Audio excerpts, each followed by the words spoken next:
Lloyd Vance's Insider Football is back on 1029 The Game and the Coastal Sports Network. I'm excited this evening. We got a special guest, and I've always appreciated him over the years. He's helped me with a lot of things, and people always ask me, "Do you really know him?" And I do. But Kevin Midgette is here this evening, and he's my tag team partner. He's on every evening, every Monday with me here on Lloyd Vance Insider Football, and we went right to the main source. We have Hall of Fame writer Ray Didinger on with us this evening because we're going to talk Super Bowl 59. I'll see if I get a pick out of him, but we're going to break the game all down. But he can give one or not. But you're supposed to be retired, Ray. How's retirement going? How you doing, buddy? It's going pretty good. I'm still doing a lot of stuff. The play that I wrote, Tommy and Me, is still going. So that's kept me busy. We just finished a 1 month run at the People's Light Theater in Malvern. We just finished that on Saturday night, and written a written a book. Actually, written a couple of books, and so I'm keeping my hand in. And of course, as long as the Eagles continue winning, which they've done for the last few years, my phone has a tendency to ring. So it's been fine. I mean, I can kind of be as busy or not busy as I choose to be. I don't have to be in an office every morning at 9 o'clock. I can kind of do what I feel like doing. And when the Eagles are playing the way they're playing right now and going for another Super Bowl, third in 8 years, that's never a chore to talk about. Yeah, and Ray, it's interesting because Kevin and I are both born and raised in the Philadelphia area, and wanted to get your take on in terms of are you going to be on the post game stuff for the Super Bowl this year? Are they going to do that? Not do that? Are they going to have you on? Um, I Seth Joyner asked me, just contacted me the other day and asked if I would do his pre and post game show on Sunday, because Seth has his own show now, which Right. people can access through the Seth Joyner website. And so, yeah, I said I'd do it. I mean, it's hard to say no to Seth Joyner. He's a very persuasive fellow, and I worked with him for a number of years at NBC Sports Philly, doing pre and post, and really enjoyed it. I've learned a lot of football watching games with Seth. He's a very astute observer. So I look forward to doing it again this Sunday with the Eagles going for another world championship. I know that I think it's going to be a really good game, and I always enjoy watching football with Seth because I always feel like I come away a little bit smarter when it's all said and done. Yeah, he was a great player, and those are some of my favorite teams. Those Buddy Ryan errors, and with Reggie Wright and all the guys, and he is very knowledgeable of the game. Go ahead, Kevin, jump in. One of the things that Ray just said, once again, Ray, great to have you on the show. I mean, once again, growing up in the Philadelphia area, listened to you many, many times, and it's just great to have you on. One of the things that you said already, though, and it's almost surreal, is the fact that the Philadelphia Eagles are going to their third Super Bowl in 8 years. Growing up as a kid, from the Marion Campbell to Buddy Ryan to Rich Kotite, you would have never thought that the Philadelphia Eagles franchise would have been to three Super Bowls in 8 years. And it's great for the city, and it's a testament, I think, to Jeffrey Lurie and the organization with Howie that they've built a franchise that can do this. Absolutely, I agree with you wholeheartedly. As someone who is from Philadelphia and older than both of you guys, so my history goes back a ways. I went through a long stretches where this team didn't have a sniff of the postseason, didn't have a chance of making the postseason. I mean, from after they won it in 1960, and then that team just sort of fell apart during the Q Herrick years. I mean, they went 13 years without having a winning season. Never came close to making the playoffs till Dick Vermeil came in and kind of got things turned around. But I mean, this was for years and years. The Eagles were a team that, I mean, it wasn't just a matter of years, it was decades that went by where this team late in the season never had a chance to do anything. And now you're in a stretch where they're they're one of those teams. I mean, they're one of those elite teams that expects to be in it every year, and they generally are. Um, this is and Kevin, yeah, I mean, you said it. I mean, you give a lot of credit to the coaches, you give a lot of credit to the players, obviously, but you have to give an awful lot of credit to Jeffrey Lurie because he came in and since he's been the owner here, they've been one of the best franchises in the sport, and this is their 17th 17th trip to the postseason since he's been the owner, which is pretty remarkable. And 9 times in a championship game, also pretty remarkable. So it's if you're a younger Eagle fan that didn't have to go through all of those years of wandering in the wilderness, thank your lucky stars because you're living in a good time right now. If you're an Eagle, this is a good time to be an Eagles fan. Is this time right now? Because back in the 50s and the 60s wasn't so good.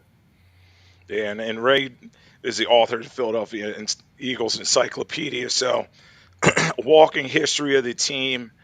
Ray, you and I covered Andy Reid a lot. Talk about, this is the Legacy Bowl to me. They're going for a three-peat. The Eagles and Sirianni and Hurts are trying to establish themselves. Just talk about where Andy Reid is in his career and how he's adapted in Kansas City compared to the guy we knew in Philadelphia. Changed a lot, Lloyd. He's different kind of coach now. Um, we all, when he was coaching in Philadelphia, as a young guy who was um, just breaking in as a head coach, um, he had, listen, 14 years is a long time to coach in Philadelphia. That's a, that's a long time to survive in this town. And he won a lot of games and really had this team in the mix every year, which was pretty good accomplishment. Um, I thought at that time that Andy had some issues as a coach. I thought his play calling tended to get away from him sometimes. We all used to talk about his clock management, the fact that he threw the ball probably too much to a fault, um, but and had trouble closing out big games. We saw that too. Um, but he's much better at all of those things now. I mean, when you watch him coach now, and you watch the way the Chiefs play, his Chiefs team, very different. I mean, even though he has a great quarterback in Mahomes, he keeps the running game as a big part of the offense. They're not afraid to run the ball. He's much better at managing the clock and managing game situations. You don't see games get away from him the way they did in Philadelphia. He's become, I think, as he was a very good coach with the Eagles, a very good coach, the winningest coach in franchise history. But I think as a game day coach, he's actually better now in Kansas City. And if you think back to the Super Bowl that these two teams played 2 years ago, I would contend that the second half of that game was the best 30 minutes of coaching of Andy Reid's career. To come out in that game, come out in the second half, 10 points down with Patrick Mahomes basically playing on one leg, and be able to come back and win that game. That was really something. And he did it in a way that I never would have imagined. He ran the ball. He came out and he ran the ball in the second half. Pacheco had a terrific half. They ran the ball far more than the Eagles expected. And when he had to throw the ball, he did, and he did it effectively. Managed the clock beautifully, saved his timeouts, and was in position at the end to kick the winning field goal. I mean, it was a masterful, masterful 30 minutes of coaching that Andy did to win that game. And I guess doubly painful for Eagles fans who had seen Andy lose games for a lot of those same reasons. This time he turns around and beats them in the Super Bowl. But you got to give him his due. I mean, that was a brilliant coaching job that he did in that game. And now here he is on the doorstep of making history here, of maybe winning three in a row. And that's something that all your great coaches, your Shulas, your Jimmy Johnsons, even Lombardi couldn't win three Super Bowls in a row. And Andy, if he pulls this one off on Sunday, he'll be there all by himself. Yeah. Go ahead, Kev. I think also as we compliment the Eagles, you have to compliment the Kansas City Chiefs as well. They didn't sit back and let just the status quo go by, even though they were a good team. They moved up to draft Mahomes. They let Tyreek Hill walk. There's certain moves that they made that other teams would be just as happy being in the middle of the pack. Like you don't see the Steelers working on their offense at this point. There's other teams that don't take advantage of these things. And Kansas City has done that, and they've done it better than anyone the last couple of years. There's no doubt about it. Going to Andy Reid, though, he has pretty much cemented his spot on the Mount Rushmore of all-time coaches by the time this is all said and done. The longevity of coaching, the wins, the Super Bowl appearances, and don't forget the wins in the Super Bowl that he's starting to mount. I mean, without Andy Reid there, is that franchise what they are today? Absolutely not.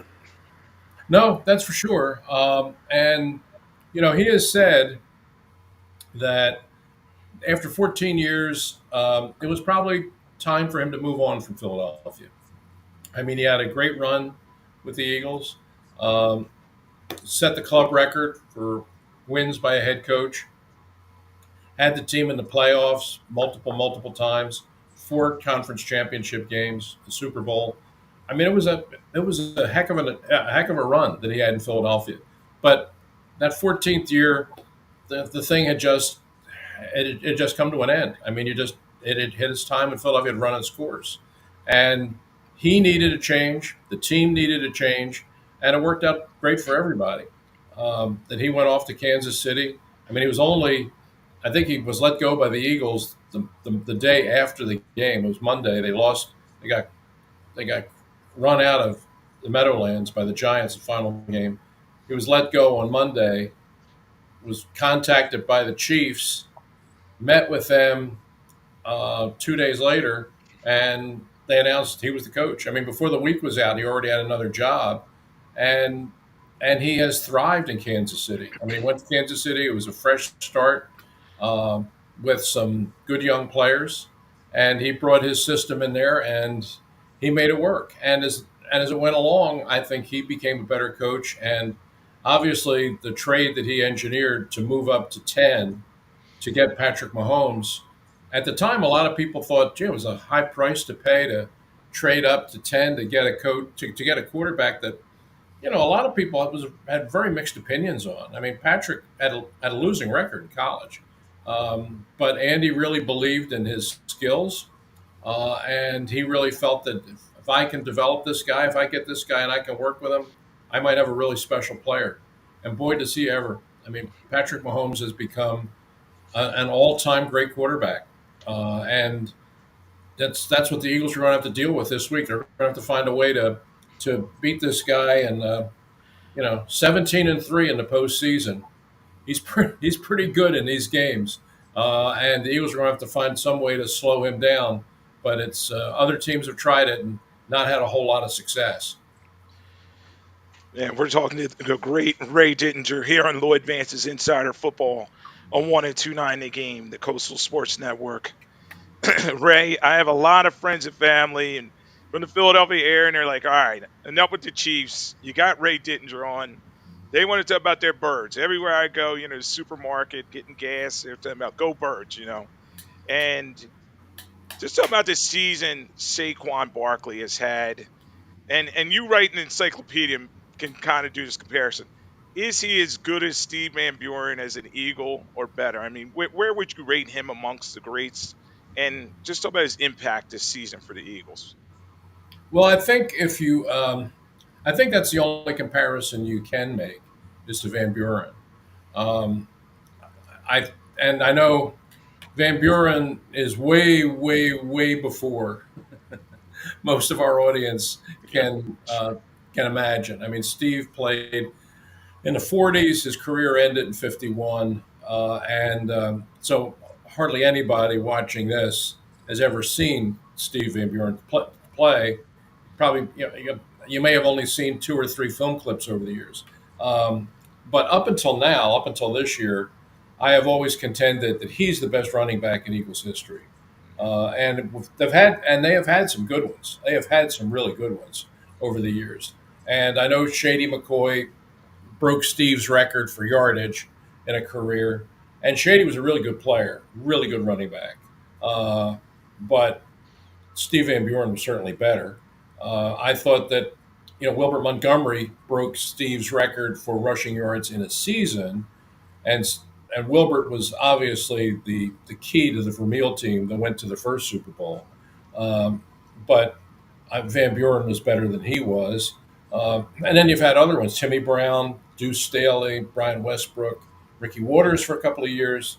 They've had some really good running backs, but I didn't think there was anyone that was that was as good or better than Steve Van Buren.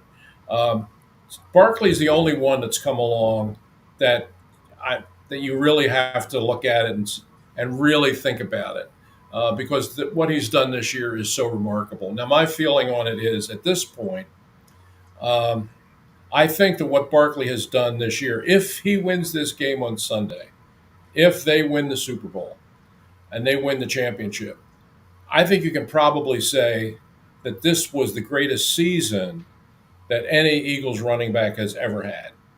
This will have been the best season. This will be the best single season of any Eagles running back. Now, to say to say that's one thing, talking about one season. In terms of a whole career, to then say, is Saquon Barkley greater than Steve Van Buren's whole career? No, I can't say that after 1 year. Because if you look at Van Buren, he led the league in rushing 4 times and won back-to-back world championships. I still have to acknowledge what he did was pretty special, pretty rare. So if they win the game on Sunday, I would say you can probably I would be safe and I'd be comfortable in saying that this was the greatest run. This is the greatest single season by any Eagles running back ever, the one that Barkley had. To say that he's a greater player and to put one season ahead of Van Buren's whole career, I probably wouldn't do that just yet. Yeah. Go ahead, Kim. It's one thing that Saquon Barkley reminds me of is the running backs in the 80s and 90s. He's the home run hitter. He can take a rush at some point and go 60, 70 yards. And you don't see that as much anymore with a pass heavy league, even though it's gone a little more rushing this year. I mean, hark back to the days of the Super Bowl with Marcus Allen, John Riggins. I mean, my own selfish reasons, Eric Dickerson when I was a kid, guys I could just bust the ball and just take it to the house. And that's the one capability he brings to this team. It doesn't matter where they have the ball on the field. He can go the whole way. Sure, sure. I mean, he's got, I think, was it 7 60-yard touchdown runs, which is the most by any running back in any NFL season. So that's extraordinary. You just don't see that in this era or almost any era. No, he's a real rare talent. Um, I've seen, as I said a moment ago, I mean, the Eagles have had over the years some really good running backs, some really, really good running backs with varying skill sets that did it different ways. But I've never seen one like this guy. Uh, I've seen um, I've seen guys who had speed, but didn't have this power. I've seen guys who were world class fast. I mean, Herschel Walker was a world class trackman, world class fast, but he didn't have the elusiveness that this guy has. He didn't have the ability that this guy has to make a cut and hit the hole and change direction and go. Herschel could run fast, but Herschel ran fast in a straight line. This guy runs just about as fast, but with a lot more shiftiness. Herschel didn't make guys miss. This guy makes people miss. And the other things that make him a really complete player. He's a really good pass protector. He's a really good pass blocker, which nobody really talked about much up in New York. But you see it here that he's really good at seeing where the blitz is coming from, and he'll pick up a pass rusher. He's a good pass catcher. He's there really isn't anything he can't do, but his combination of power, speed, and elusiveness is unique in my experience. I mean, I've seen a lot of really good running backs come through here, but I haven't seen any of them that have all of those skills to the degree that this guy does. And when you put that with the line that is this line's playing. Kelsey leaves, and you're like, okay, maybe they need to tinker with some things. They may not be as good, but they add Becton, and they go behind Becton and Lane Johnson on those runs more than anything we've seen. I mean, that line is played so well, and I think that's the way they're going to have to attack Chris Jones and Kalafdis. So it's going to be an interesting chess match between Eagles' offensive line and their defensive line. Ray, wanted to get your take before we get you out of here about Jalen Hurts. Everybody's talking about, as I said earlier, this is the Legacy Bowl. And there's always this debate, is he the guy? Where does he rank among all the top 10? Just talk about this game and what it could mean to Hurts' legacy. Yeah, I mean, I think you just said it. I think that that's how quarterbacks are judged these days. But, you watch this guy play, and we've seen him now over the last few years. He's never going to lead the league in yards. He's never going to lead the league in touchdown passes. He's never going to be a great statistical quarterback in terms of the kinds of numbers that the Joe Burrows are pointing out, or the Justin Herberts, or Jared Goffs or Baker Mayfield. You see some of the numbers, passing numbers that these guys are putting up. Well, Hurts will never do that. But the way you evaluate him, or at least the way I evaluate him, is twofold. Does he lead the offense? Does he score points? And does he win games? He does all those things. I mean, I remember doing an interview when I was at NFL Films some years ago with Terry Bradshaw, and talking about Terry Bradshaw. And Bradshaw was talking about his career. There's a guy that won 4 Super Bowls and is in the Hall of Fame, and asked how he saw himself in the pantheon of all-time quarterbacks. And he pointed out, he said, if you look in terms of passer rating or quarterback efficiency rating, or how, all those tables they put together, he said, I'm like 80th or something. I'm behind. I'm behind Jimmy Garoppolo. I'm behind all these, David Craig, and all of these other guys, and Neil Lomax. I mean, these guys are ahead of me. He said, but the one thing that I could do was I could score points, and I won games. And this is Terry talking. He said, and to me, I think that's really what quarterback is all about. That's how you judge him.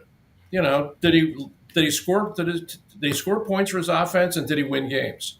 And did he win championships? If you did that, then the quarterback did the job. And all of the other stuff is really just kind of stuff when you get right down to it. I mean, Jared Goff had a fantastic season. He threw for how many thousands of yards and touchdowns? But the other day I saw him, he's playing touch football down in Orlando right now, while Jalen Hurts is getting ready to play in the Super Bowl. So what is it? How do you really, I guess it comes down to how do you really measure your quarterbacks? And I think that when it's all said and done with Jalen Hurts, he's never going to put up those kinds of numbers. I mean, he's never going to put up Mahomes-like numbers. But in the grand scheme of things, how important is that? If he takes his team and wins a world championship or a couple of world championships, which he has a chance to do, then you got to put him there with the all-time best, because he did the thing that's the most important for quarterbacks to do. He helped his team win. And Nick Sirianni said it on Sunday when he stepped up on the podium. He said, all this guy does is win. And that's true. And he gets another chance to demonstrate that this Sunday with the whole world watching. Yeah, and he's a professional quarterback. That's what he does all the right things and I do agree with you that people overanalyze it. In the end, winning, that's all that matters. So, Kevin, you got one more before we let Ray out of here? Yes, definitely. I want to give Ray a shout out for the Neil Lomax call out. You don't hear Neil Lomax enough these days, so nice one on that. I agree with you a lot on this. It's the Jalen Hurts thing. It comes down to wins. If you get the hardware, you get the trophy, that's all that matters. And we brought it up last show, and it was the fact I think Jalen's personality works against him sometimes in the city of Philadelphia. He does. He says the right things. He doesn't go too high, too low. He's even, Steven, stays the course. And I think people hold that against him sometimes as well. Yeah, I think that there's probably some of that. I think that people, he's a little hard to read, I think, for some people. Uh, I think they would like to see him be a little more effusive, to emote a little more. Um, that's just not his. That's just not his personality. I mean, his kind of leadership. It really only applies to. He doesn't have to connect with you and me or the people watching on television. He has to connect with the 10 guys in the huddle. Do they believe in him?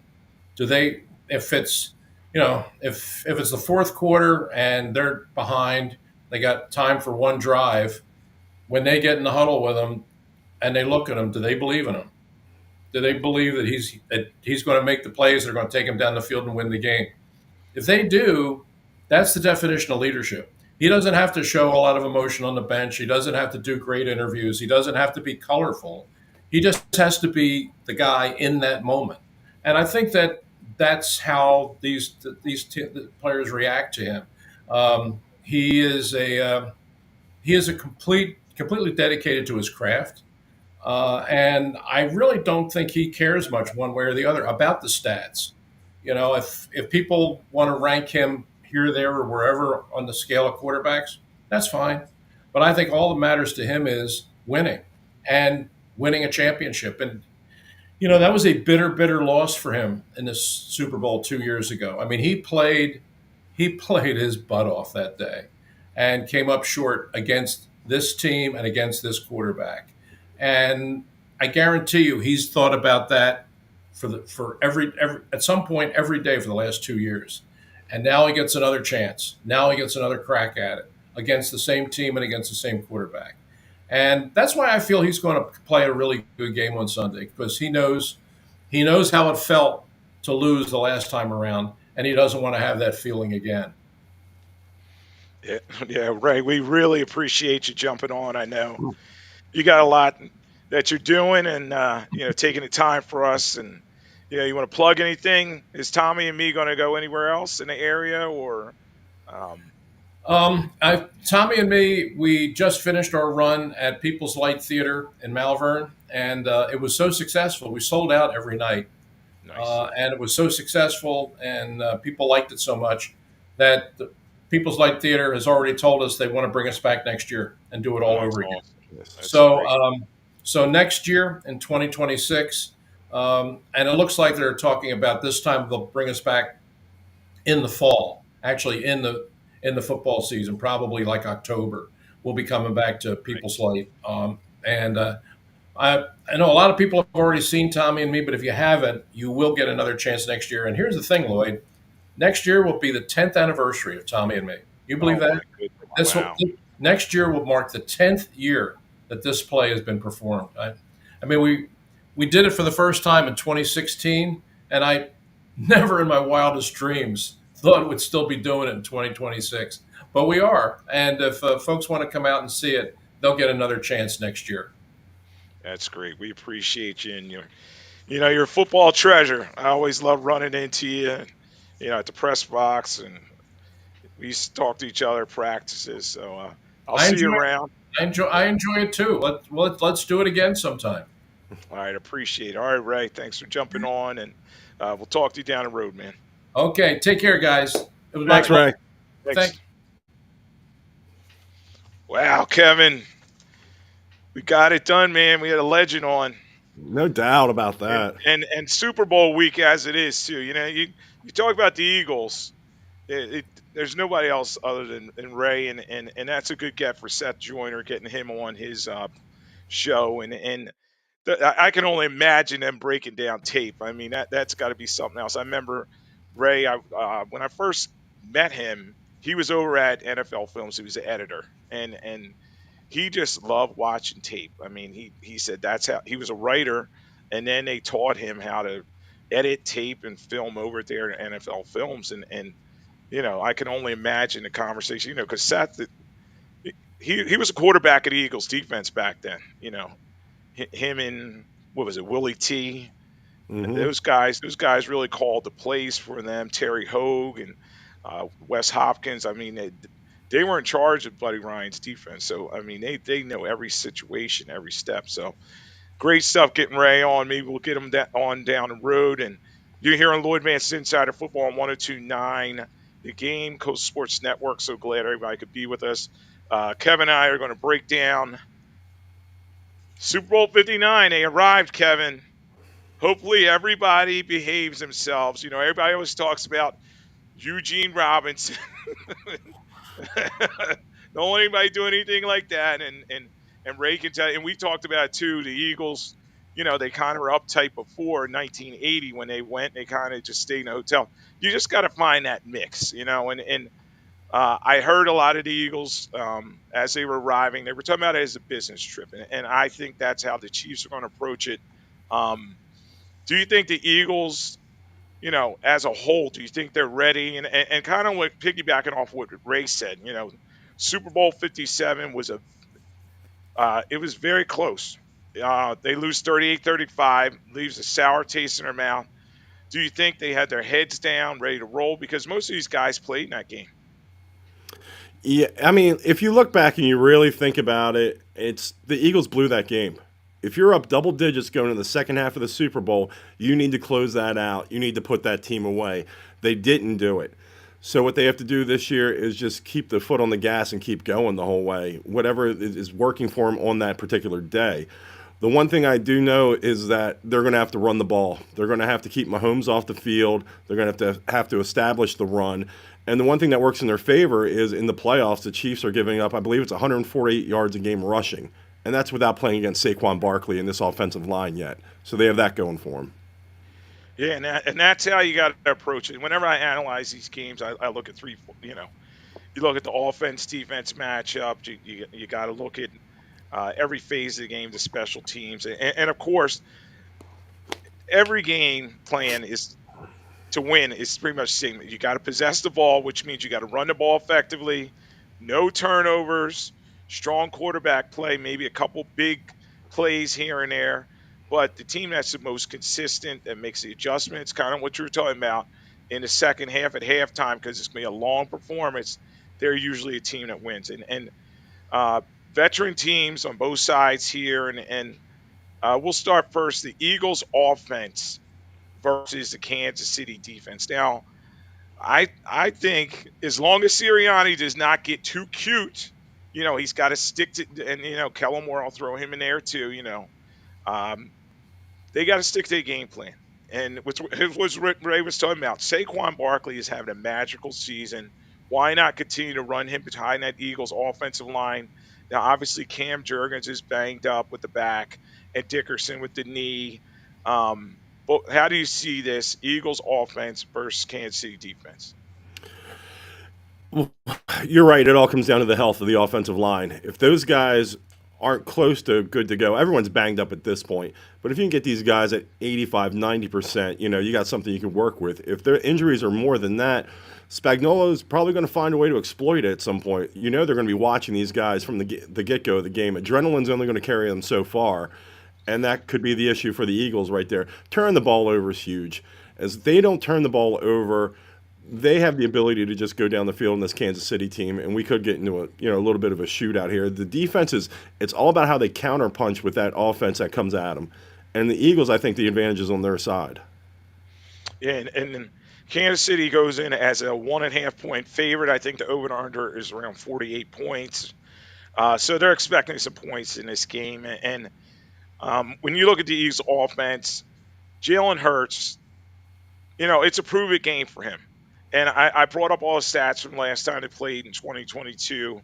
Hurts had a great game, as Ray was saying, 27-38, 71% completions, 304 yards he passed for, 15 rushes, 70 yards, and 3 TDs rushing the ball with 10 first downs. I mean, so he played very well. Obviously, everybody's going to talk to that fumble that Bolton picked up and took to the house, and that was a huge play. But he played so well, and obviously, I think that Spagnuolo will try to give him some looks where they say, okay, Hurts beat us throwing the football, because we know, the magic formula is him throwing the ball, kind of like they did against Washington. He threw it only 28 times in that game, and then he ran it an additional 10 times, but only for 16 yards, but he did have 3 TDs. So just talk about Hurts and what he needs to do in this game. He needs to do what he's been doing since the beginning of the season when he was turning the ball over. He was forcing it in there. He was throwing interceptions. After the bye week, they definitely went more towards the running game, and he wasn't making those passes that could cost them, the turnovers. So they need to stick with that. He can't get Nick Sirianni can't get cute out there and start turning into a passing offense. Stick with what works right now because that's where you're at because of what's going on. But Sirianni's the wild card in that. If he suddenly decides he wants to go a different way, it could definitely work against the Eagles. Yeah, and that's the wild card, and he has to, he has to figure out, okay, am I okay being an administrator and letting Kellen Moore kind of dictate the pace of the game, or how involved does he want to get? But the formula is simple. I mean, that offensive line has played so well this season.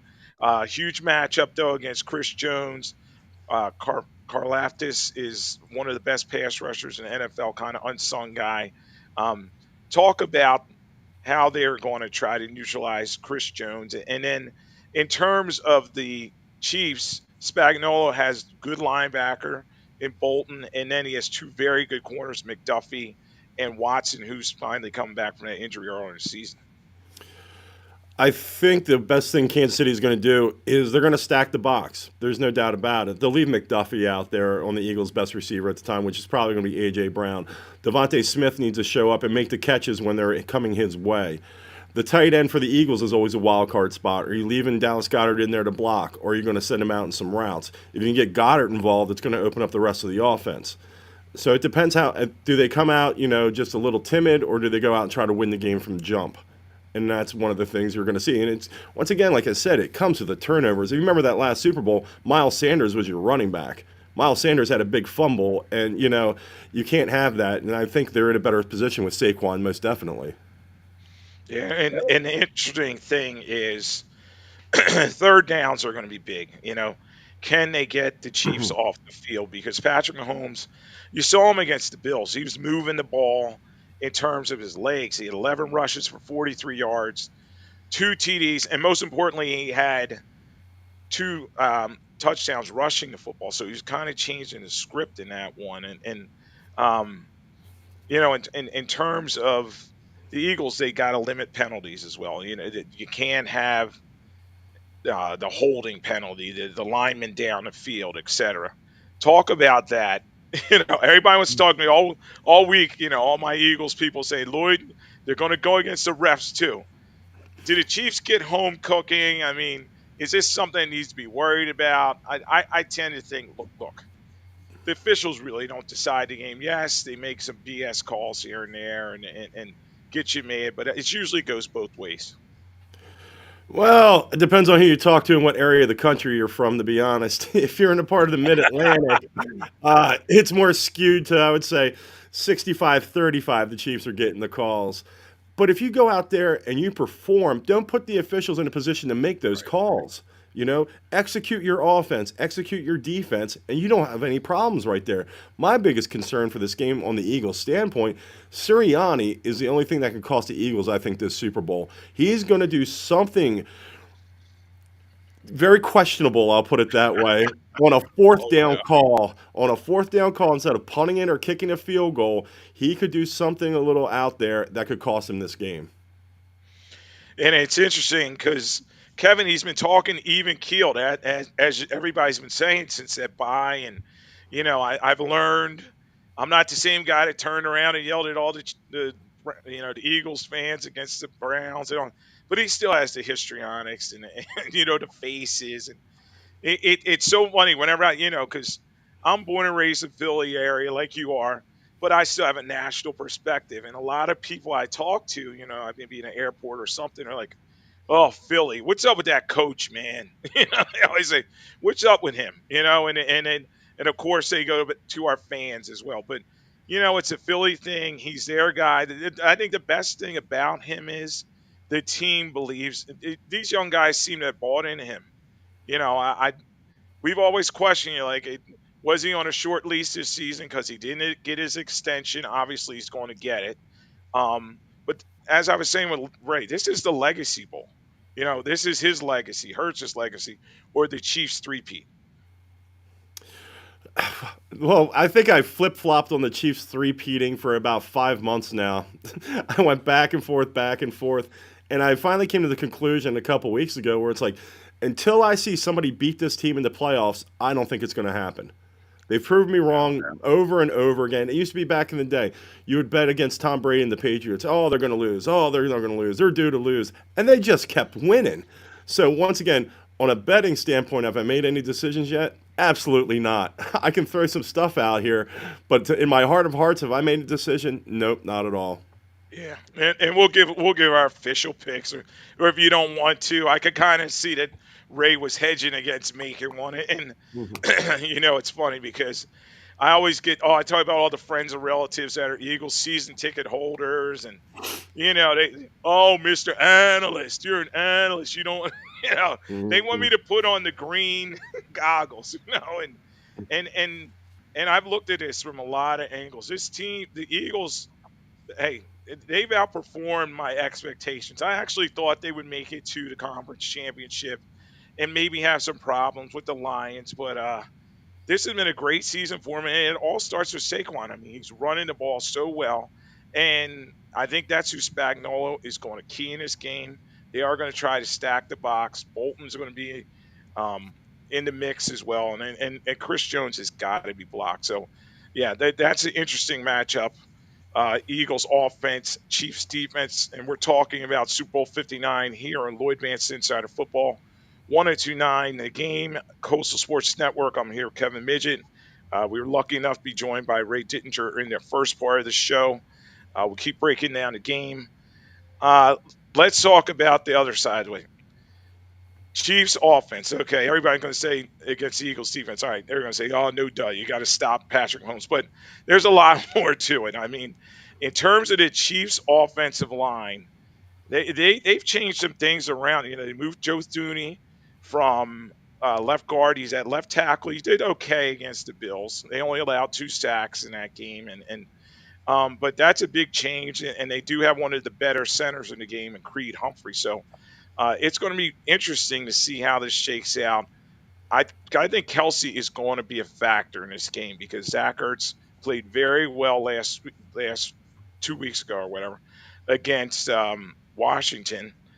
He had a lot of big catches for the Commanders. So just talk about the matchups in the Eagles defense versus Kansas City offense. We spoke about it before. It doesn't matter who Patrick Mahomes has out there. He's going to move the ball. He's going to score. Once again, Kadarius Toney, the last Super Bowl for Kansas City, had a big game. Now he has an older DeAndre Hopkins, Juju Smith-Schuster, an older Kareem Hunt. They still win games and move the ball. I don't think it matters to Mahomes who's out there. I think you're absolutely right with Kelce, though. I think he's going to have a big game. He shows up in the Super Bowl moments. And remember when the Buccaneers won their Super Bowl with Brady? Who had a big game for Tampa Bay? Gronkowski. It's like the big guys show up in the big games. And I think after seeing what Zach Ertz did do against Philadelphia, they're definitely going to key on that matchup right there. And one other thing you have to remember is the Kansas City Chiefs turned the ball over against Buffalo. That was the first time they'd turned the ball over since the month of November. They protect the ball. So if you can separate them from the ball, you're going in the right direction. Yeah, and it's going to be interesting to see in terms of how they they match up with Kelce. Zach Bond, as we talked about, Defensive Player of the Year candidate. He's played so well. They may try to use him in coverage. Burks played okay in the last game, but I just wonder, is he going to revert to the guy kind of that the Niners stepped away from? And Blankenship did have some difficulty in coverage. I do like what the 2 young corners are doing. They're going to have their hands full with D-Hop, his first time in the Super Bowl, Hollywood Brown, Juju Smith-Schuster. You talk about, they get rid of Tyreek Hill, and then they bring in so many weapons. They've replenished. So just talk about a little bit about the receivers and how the Chiefs may approach attacking this Eagles defense. I think one thing they're going to have to do is they're going to have to establish their own run game because Pacheco really hasn't been sniffing the field and the touches like he used to pre-injury because they've gone more towards Kareem Hunt as the postseasons come on. So I want to see if Pacheco gets some run early, trying to get him going, or they just stick with Kareem Hunt. Like I said, Mahomes thing to Travis Kelce, he's going to find him early. He's going to look for him early, I know that much. Try to get him involved, get him going. And Patrick Mahomes, he's not the fastest guy in the world by any means, but he's slippery out there. He finds the right time to make his little bursts, get his little runs. He'll extend plays. He'll get the first down, and then next thing you know, they got 3 more downs to keep punching the ball down the field. There isn't a blueprint to stop Patrick Mahomes. If so, somebody would have used it by now. And hopefully, Fangio is working on something that can try to contain him.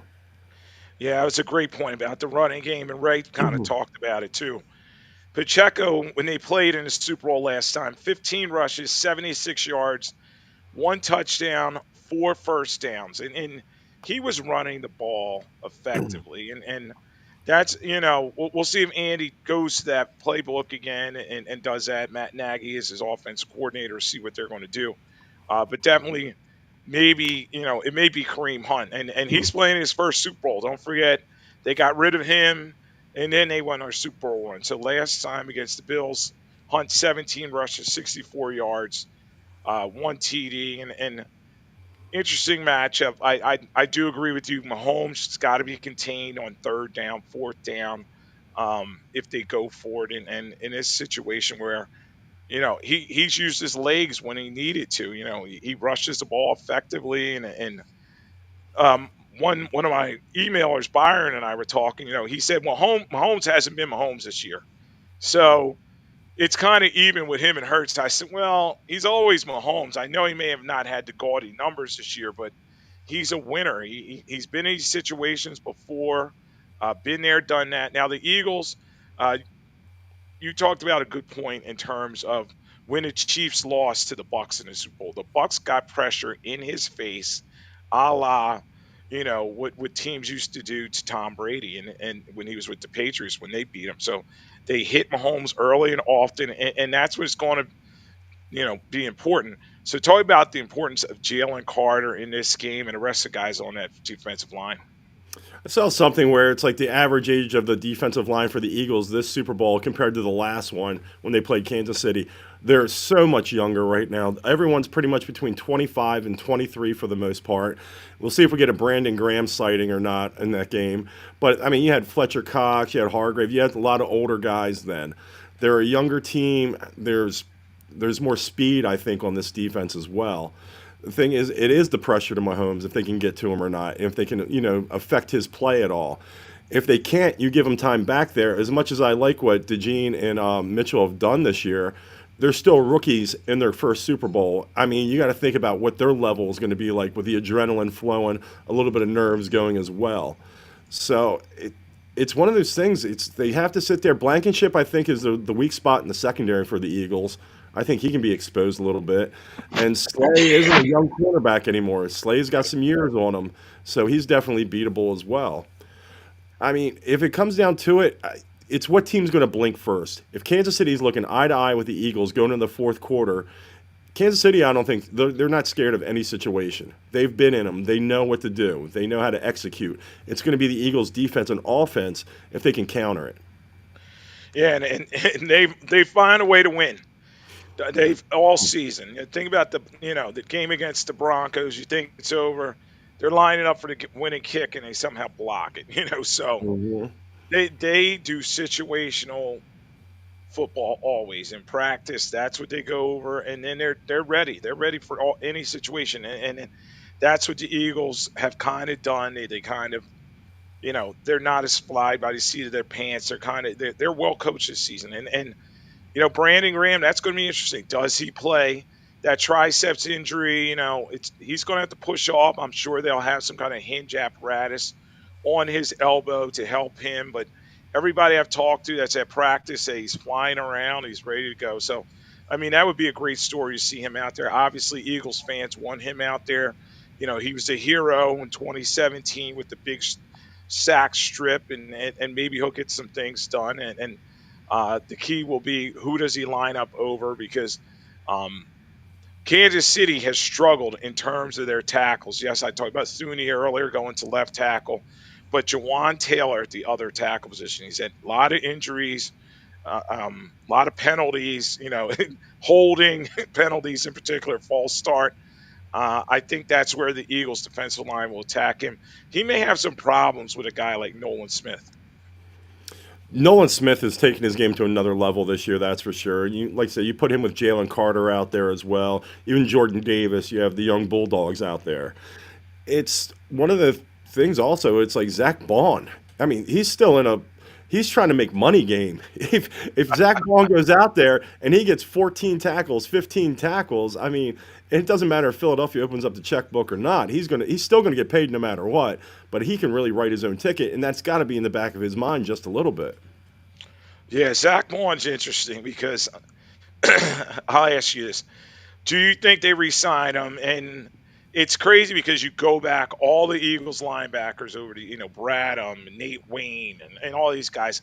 They bring him in on a 1-year deal, and then they say, we'll find somebody else. Has on finally broken that string? Is he going to be the guy that they re-sign, bring him back, and pay him accordingly? No, I don't think he's going to do it. I've never seen him do it. I don't know why they would do it right now. It's like, we'll just find another guy like that. It was funny, though. Myles Garrett apparently came out and requested a trade today from the Cleveland Browns. He's finally had enough of that organization, and he wants to leave. And on the Bovada gambling site, the two highest rated teams to acquire him are the Buffalo Bills and the Philadelphia Eagles. Wow. Yeah, so I mean, That would once be again, crazy. I don't know where they would uh, find the money though. They paid. Don't forget they paid. Hurts is getting paid $55 million a season, and that's why I started looking at. I always look at the rosters, and I'm like, all right, they have a lot of money tied up in their two receivers. Their offensive linemen are pretty well. I think they extended him a lot of recently.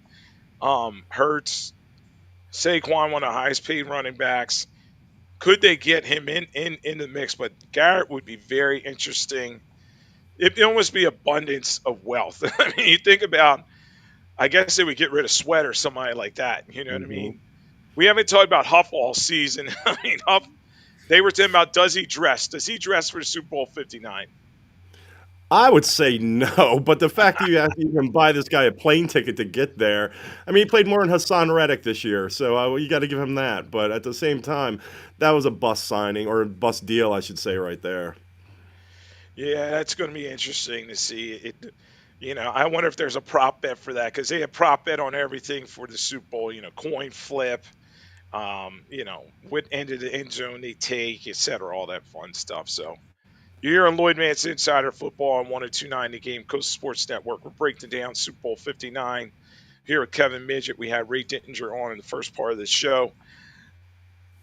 So another phase, I've been warning friends and family, Eagles folks, you got to talk about special teams. And the Chiefs special teams under Dave Topp have had a great season. Kick returns, very deep in other teams' territory. I think they returned one for a touchdown. They blocked punts. They blocked the field goal I talked about. Butker's pretty consistent kicker. I know he got hurt and then he had kind of a mid-season slump there, but Jake Elliott scares me, Kevin. I got to tell you, for Eagles fans, 1 of 7, I think, from 50 some yards plus, and I just think a key moment in this game may come down to Jake Elliott's foot. That's the one area of the field here where Kansas City has Philadelphia easily beat, I think, is special teams. I think they're better in coverage and returning. I think they have the better kicker. I mean, Jake Elliott, when he kicks the ball now, my face, honest to God, I'm like looking through one hand like this one eye, and just see how it goes. Uh, this could be Jake Elliott's very well last game as a Philadelphia Eagle, one way or another, even if they win the game. So, but yeah, I agree with you. Jake Elliott's going to have something to do with the outcome of this game. Yeah, it's going to be interesting to see if he can get out of that slump. And a lot of people are like, I just don't know. I don't know about this guy. And Sirianni has stuck with him. And you wonder about, Philadelphia people think Mitch Williams, Fregosi kept sticking with him, kept sticking in '93. They kept putting him out there, and then, well, boom, and the biggest moment of the season. So, I hopefully for my dad and all the Eagles season ticket holders, it doesn't come down to that, and it's just going to be interesting because he's scary. What do you put validity into this whole? Oh, I hope the field conditions are good, and they were talking about how the field conditions last time in Arizona affected the Eagles. But I say this: both teams played on the same field.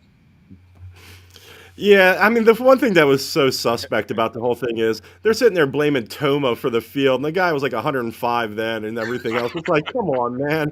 Let that man be. What do you blame him for? And it's like, I know you have all the different adjustments for the cleats and the shoes and everything. It's like, I thought that was a cop out. Both teams do play on the same field.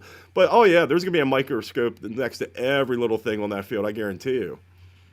Yeah, it's going to be fun to see all that. And before we give our predictions, we'll go over some other news and notes around the NFL.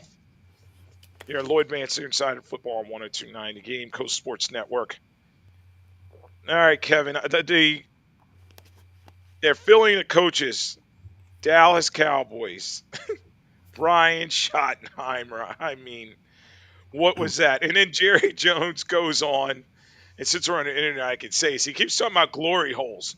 Somebody needs to tell him a glory hole is a glory hole. He thinks is an oil well. Nobody. It's something else in 2025. Stop saying that, okay? And Stephen Jones, he should probably take his dad aside and say, "All right, Dad, enough. You can own a team, but you're no longer general manager. I'm making all the decisions." So talk about Schottenheimer and the hire and that press conference was something else. Everybody talks about Sirianni's first press conference, but talk about that. I think Jerry Jones is just at a point right now. His thought process. I think he thought he hired Marty Schottenheimer. He's like, Marty's still around. Yeah, bring him in. Oh, it's not him. All right, we'll take him anyway. I mean, Jerry's got a Jerry, and the one thing is the guy's not boring. I'll give him that. Is he going to ever have a winning team again in that city? No, but man, he keeps it interesting. Yeah, yeah, and I just see in this division that they're going to be in the basement for a while. Well, them and the Giants. You see, you're like, all right, Dak. I don't think he'll ever change, and I just don't think the Cowboys are going to. Everything's back to the future. You know what I mean? It's not 1995 anymore. Sorry, Jerry. It's 2025, but very odd. Um, Signing there, and we'll see how it works out for them. Wanted to tell you about one of the openings is in New Orleans, and I was wanted to get your take on this because a lot of rumors are out there saying Kellen Moore, the Eagles' offensive coordinator, is the guy in the driver's seat for the Saints position, and do you think that'll affect the Eagles' preparation? Let's not forget the last time they played in a Super Bowl, both coordinators Steichen and Gannon were interviewing, and some say Gannon took his eye off the ball in certain situations that week leading up to the Super Bowl. I think with Kellen Moore, a lot's going to determine on his decision how they play and how they execute this game. If he's in a position where he's moving the ball, the Eagles are winning, he's making the calls, and then Nick jumps in and tries to trump one of his calls and it costs him the game, I think he's out the door no matter what. But then on the other side, if they win the Super Bowl, what reason is there for him to stay unless he wants to wait for a better gig? I mean, that New Orleans job, let's be honest, that's a terrible job. I mean, he can sit for one more year and something else will pop up. I don't know why he would leap at that job, to be honest, but it's definitely his call if he wants it or not. Well, the good thing is that division. You can turn around very quickly and be in the mix there, but they have a lot of rebuilding to do there. And who? How about Carr? What's he going to do? And what? They just have a lot of guys that are older, and they have a cap mess there as well. So Mickey Loomis, general manager, will still be there, and we'll see how that works out. Um, Wanted to get your take on two other hirings. Liam Cohen goes to Jacksonville. I mean, okay, he's a young guy. He has that McVay pedigree. I think he'll have his chance with Jacksonville, but does anybody really care? People in London do, Lloyd. The people of London, are they going to get their team or not? They're very curious about this. Yeah, good luck to him. Hopefully, he can resurrect. Trevor Lawrence. He just seems to be kind of lost at this point. Now, the last one we want to go over. This is a true head scratcher. The Raiders. What are they doing? You talking about Back to the Future? Pete Carroll. Is he older than Belichick? If he's not, it's pretty close. They hired Pete Carroll to come in there how's that going to work for the Raiders? I think it's going to be another nightmare. They're just a franchise that's kind of rudderless, and it's kind of a shame, because they were once one of the glory teams around the NFL. Pete Carroll, I think he does have Belichick by a year or two. I think he's older than him. At the same time, it's if Davis running the Raiders, I think all he wanted to do was move that team to Las Vegas. That was his Super Bowl. That was his big icing on the cake. I moved this team from Oakland to Las Vegas. People are going to come to my stadium no matter what. You know why? Because other teams that are playing my team, they're going to travel to watch this game because it's in Vegas. So I mean, no, he's horrible owner. Him and Jerry Jones, it's a coin flip at this point. But I give the nod to Jerry because at least they have more talent on the field. Yeah, and it's billionaires, making decisions. They can always say, you know what? Hey, it's my team. I can do whatever I want. Maybe if I got, $6 billion, I could buy the team and I could kind of make bad decisions like hire a coach. You talking about um, just connecting with these young guys. These young guys are born in the 2000s. You know what I mean? And they're bringing in a guy. Everybody says, yes, he's a young guy at heart and all that, but I just don't know how he's going to connect with some of these young guys. And it's just going to be interesting to see how that works out. And then I think the Raiders, they're another one of these teams. They're in a tough division because the Chargers are pretty good. You got Denver turning things around with Peyton, and then you have the Chiefs going for their three-peat. And it's like, what can we do here? So hopefully that works out with Pete Carroll. The last news and note, and I wanted to get your take on it, and maybe Angel jump on here. Angel did a great job this week. He was down at the Pro Bowl for Coast Sports Network, covering the whole situation. What is your take on a Pro Bowl and the Pro Bowl games? I was telling Angel before we jumped on, I was like, I just don't watch it as much as I used to. The game is just, now it's not even a game. They do flag football and they play kickball, dodgeball, and all this stuff. But it's a good, I guess it's an end of season carrot for some of the guys that had good years. I think it's an utter joke. I think it's just something to put on TV. I think it should be treated like a Gold Glove Award in baseball. You get the recognition, you even maybe get a plaque, but there's no need to play a game for it. I don't need to see Peyton Manning's teenage or almost prepubescent teenage kid throwing the ball on the sideline. It's a big love fest for the Manning brothers. I watched a play. And then I changed the channel. I'm like, what am I watching this for? So, yeah, I think they should do away with it altogether. Yeah. Angel, jump on here.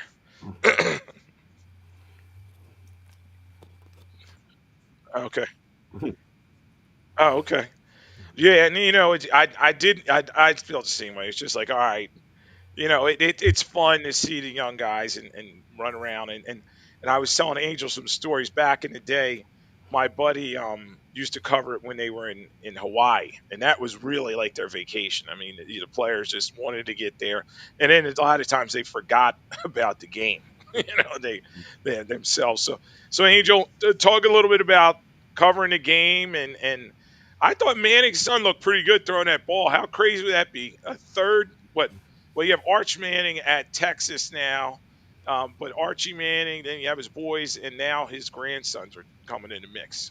Yeah, his son looked pretty good throwing the ball around. I mean, obviously, if you have a dad like Peyton, then you're able to learn as much as you can from him. I mean, he had a 20-yard pass down, 30-yard pass. He tried one a little bit longer than that. It came up a little bit short, but I mean, why not? I mean, you have dad as not only dad, but then your uncle as a major tutelage for you to do better. And the Archie Mannings, the Manning tree has been successful for many, many years, but they did well. It was fun to talk to both Peyton and Eli. I was hoping the joke would have been if it would have actually gone through, but because it was so busy, we only had about 15 minutes. I wanted to say to Peyton, and hope that he would have gotten like from the commercial and he would have said Peyton back and I would have said Peyton, but I figured that was just a far stretch.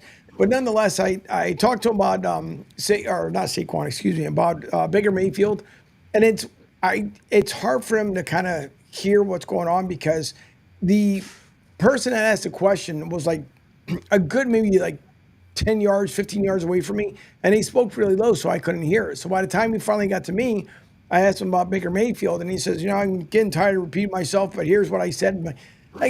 After the camera was off, I was like, sorry, man, I was just wailing this side. He goes, yeah, I know, I'm sorry. But other than that, I mean, it was a good time. The cow pen, as I like to call it, the herd, when they open up the gates and they tell us to go out there, it's so tough to be able to talk to the person that you want to. But overall, I like the practice was good on Saturday. I like that, even though it's like disorganized chaos. And then Sunday overall, you can just tell, man, these guys, all they want to do is have fun. They're not worried about anything else. They're not worried about what went on during the season. They're just moving on to bigger and better things. I think the only person that was annoyed the most, I want to say, is Sam Darnold. Just for whatever odd reason, he was just like Why? had He's, this he's lucky he was there, man. right. We know Kevin loves him. He Oh was yeah, USC all the way. No, I don't know what it was. It was just he was the only one. Everybody else, I asked Jared a question, even though I could hear his agent going no. Like, all right, I'm still gonna ask anyways. But other than that, I mean, it was overall it's a really good experience. It was a lot of fun to be there. A lot of traveling back and forth for sure to Orlando. Thursday night, I could probably do without Thursday night. It just I don't I'm not getting it. And plus, there was multiple buildings where you had to be in, which doesn't make sense. I mean, there was one obviously where the live broadcast was, but because everybody couldn't be in the same building, there was I don't know. I mean, it was okay, but I can Thursday could be wiped out. gotcha. All right, before you get out of here, give me your pick for 59. Who you got? Love my birds. Wasn't as confident earlier during the year, but to me, I believe the Eagles will send the defending champs back home as they did with New England just some years ago in 2017. So I have the Eagles possibly routing the Chiefs Oh, 45-21. Ooh. he sounds like a lot of the callers I've been hearing up here, man. These guys like, we got the best roster. This isn't even close. I mean, we shouldn't even play this game. And you saw them. They're already climbing the light posts and everything. They're getting ready, man. But yeah, it's crazy, man, and it's an exciting time here. Uh, Here in Lloyd Vance Insider Football 1029 The Game, Coast Sports Network. We're giving our picks. Angel goes with the Eagles. I mean, he's got his Eagles gear on. He's got the green goggles on. Good for you. Make your pick. I love it. Go ahead, Kevin. You going to make a pick for me? Yeah, let's do this. I think the Eagles do come out. They establish the run early. They get to move the ball, and like you hear it a million times over and over again. It is the turnover battle. I don't think either of these teams turn the ball over that much at all. But I'm leaning. The more I think about it, I've got the Eagles winning this game, 34-23. They pull off a backdoor double-digit cover. Wow. Wow. Well, and I was going to talk to Ray about this if he gets this like I do. I mean, we have so many friends and family that are Eagles stalwarts, and they want to hear what they want to hear, and they all, well, what do you say, Mr. Analyst? And oh, he's Mr. Peter King. I get all that stuff from it. We're sitting around a family barbecue, and they love, and it's interesting because some of the family members are Cowboys fans, so. But they've been eating a lot of crow lately. So, but the Eagles folks, they get on me because back in 17, I said they were going to lose, and so and they rub it in my face. But Angel knows when and you do too. When we did the beginning of the season, I just think a three-peat somehow is going to happen. And it's crazy because Andy Reid, as Ray was saying, he's just not the same guy we covered here in Philadelphia. And you talk about, and he was more arrogant. He didn't want to make adjustments, and he seems to be doing that now. And I think the biggest thing is Patrick Mahomes. You can't let him have the ball last. I mean, if it's a close game and a tie game, I think he's going to find a way to get it done. But I do think that agree with Vegas. They made it a 1.5 line for the Chiefs. I think it's going to be a close game. I really do. Talking about earlier, though, Jake Elliott scares me. I think he misses. I'll go with he misses an extra point and he misses a field goal that kind of factor into this game. Watch Jalen Carter. I think Jalen Carter, he's going to be disruptive because that matchup with him and Creed Humphrey, and Smith in the middle is going to be interesting there. And I think the Eagles will find a way to get him off. Fangio is, don't forget, Fangio is 0-8 versus Patrick Mahomes. So he seems he seems to know a way to attack him. But a lot of those games were when Fangio was coaching Denver and they were kind of downtrodden. Also when he was the Miami Dolphins coach. So I think a good game, back and forth game. In the end, though, and my buddy Byron, I was just talking to him. He goes, "You better not do it. I'm going to call you, but I'm going to do it. I'm going to say the Chiefs win this one." I hear a collective boo from all around. Boo! I think the Chiefs win this one. Last time it was what, 38-35. Oh man, I'll go 37-34 this time. I think, and and being a lifelong Philadelphian, it would kind of fit the bill. So many times right at the doorstep, it just can't get it done. You hope that for them that they would do it. Angel, go ahead. We still got time. Yeah. Why am I wrong? Go ahead. That's okay. For those who are watching tonight, we appreciate Lloyd and his time being on here. But since he picked the Chiefs, it will be Kevin and I returning next week. You're fired. Hey man, we'll see. And interesting. I wanted to get you guys' take on this too. Where are you going to watch the game? This has been a big thing in my house. My wife wants me to go to a Super Bowl party, and I like watching the game at home by myself. Usually I'm home with maybe one of my sons or both of them are here, and I'm taking my notes and all that. When you're at a party, everybody's always talking, and they're talking about halftime. So how are you going to watch the game, Kevin? I'll tell you what, last time I went to a Super Bowl party, 2017. The one year my wife wants to go to a Super Bowl party. I'm like, you got to be kidding me, man. The Eagles are playing. We had a rule, like sometimes the couple, you pull your earlobe, Carol Burnett style, whatever it Yeah. takes. My rule was the halftime performer was Justin Timberlake. As soon as you see Justin Timberlake, we're out of here. We're not saying bye to anyone. We're out of here. Sure enough, we did. Got home just in time to take the dog out for Clemens' touchdown. Life was good. Well, I'm coming home this year. I'm going to be home. I'm going to be watching the game. I'm sure I'll be texted left and right, but I'm sitting in the comforts of my own home. There you go. I was thinking about the same exact thing. Unfortunately, though, there's a lot of fans down here. Of course, Philly at the South, down at Tampa Joe's, the sponsor for us as well. So I will be at Tampa Joe's. I was Man. fortunate to be back in Philly in 2017 when we won it all. But yeah, I'll be down there with the entire gang. So as much as I want to see it at home, at the same time too, I want to hopefully celebrate with as many people as possible. And these Philly bars, around the country. I know my buddy, he's out in California, and they have, Eagles bars in LA and all that stuff. I mean, these Eagles bars are going to be nuts. I mean, and if they win, it's going to be crazy. I wonder now, down there in Tampa, Mm-hmm. do people like Eagles fans? Because that's the other thing, that people seem to say, "Oh, I can't stand their fans." I mean, what do you think about all that? Yeah, and down here is actually it's very acceptable because Bucks fans don't show up. I don't know why. I mean, you got a good team, but they decide not to show up. But now, thankfully, there's tons of Go Birds when I walk around, and my wife Okay. knows it because I'll throw it on all the time. But no, they're very receptive down here, and especially at Tampa Joe's. Even if the visiting team, only one time did we have a Dallas fan show up. Why is beyond me. But he was welcome in there. The only difference was we made him take off his Dallas jersey and gave him a rental jersey for the Eagles. He wanted to wear it so he could There stay. you go. Nice. Yeah, There you no, go. it's a good time.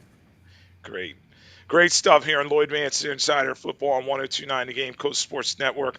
Thanks to Ray Dittinger for coming on this week. I really appreciate him. We'll get him later on, uh, maybe during the draft or something.